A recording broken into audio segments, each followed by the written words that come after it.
Welcome back to the Skinomics 2 Weekly Update, your go-to channel for CS2 skin market and game updates. This week, covering March 3rd to March 10th, we've got some exciting developments as we inch closer to the Copenhagen Major, so let's dive right in. Our market analysis this week shows an overall modest increase of 0.72% in the portfolio selected to represent the market. This marks the 5th straight week of increases, and it is a positive sign in line with the player count slowly recovering to CSGO numbers. Non-active cases saw an overall increase boosted by an impressive 6.78% gain from the weapons case. However, Gamma, Spectrum and the Prisma collections all saw small losses. Active cases saw declines that have basically wiped out last week's gains. The Revolution case, which was last week's champion, lost 15.41%.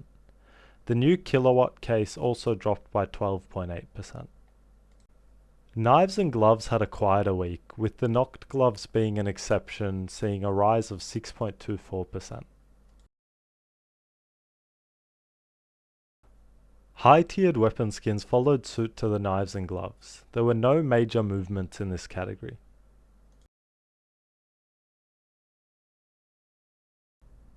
Agent skins are the standout winners from this week, and T agents in particular saw big gains. Sir Bloody Miami and Number K increased by 20.84% and 14.47% respectively. Recent RNG items were mixed bags. The RMR capsules from 2020 have once again dropped by 6.04%, whilst the Anubis package gained 6.18%. The reasons for the Anubis gains may be attributed to the rumours of its removal in the game store when the major comes.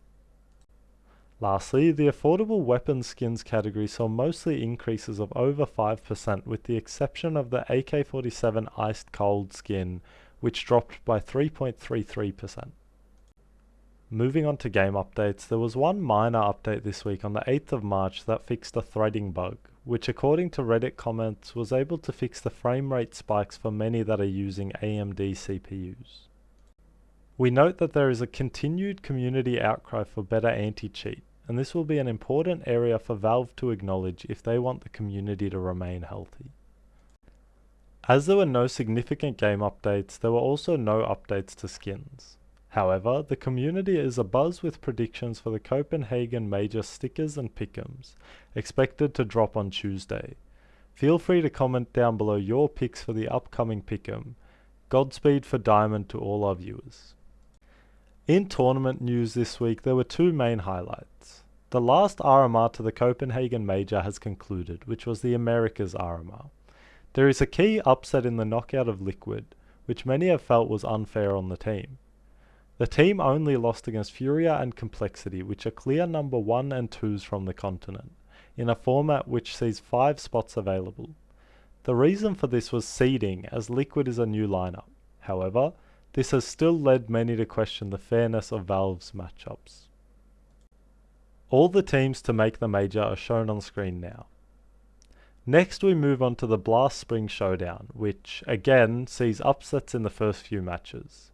The GOAT of CSGO, S1mple's, has returned to Counter-Strike, however, only briefly. Falcon was knocked out of the showdown in the first game against Tier 2 side Metzi Sport from Sweden.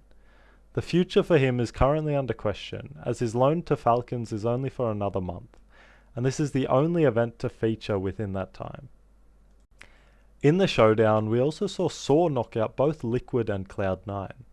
The Portuguese side, which made the major, is really making headwaves, and it will be interesting to see how far they are able to go in the major. Lastly, there was no major transfer news this week. As we wrap up this week's update, the clock to the major is ticking down, with the skin market showing steady growth and the pro scene delivering unexpected twists and turns. Make sure to like, share and subscribe to Skinomics 2 for your weekly dose of CS2 insights. Happy trading, and we'll catch you next week with more from the ever-evolving world of CS2 skins.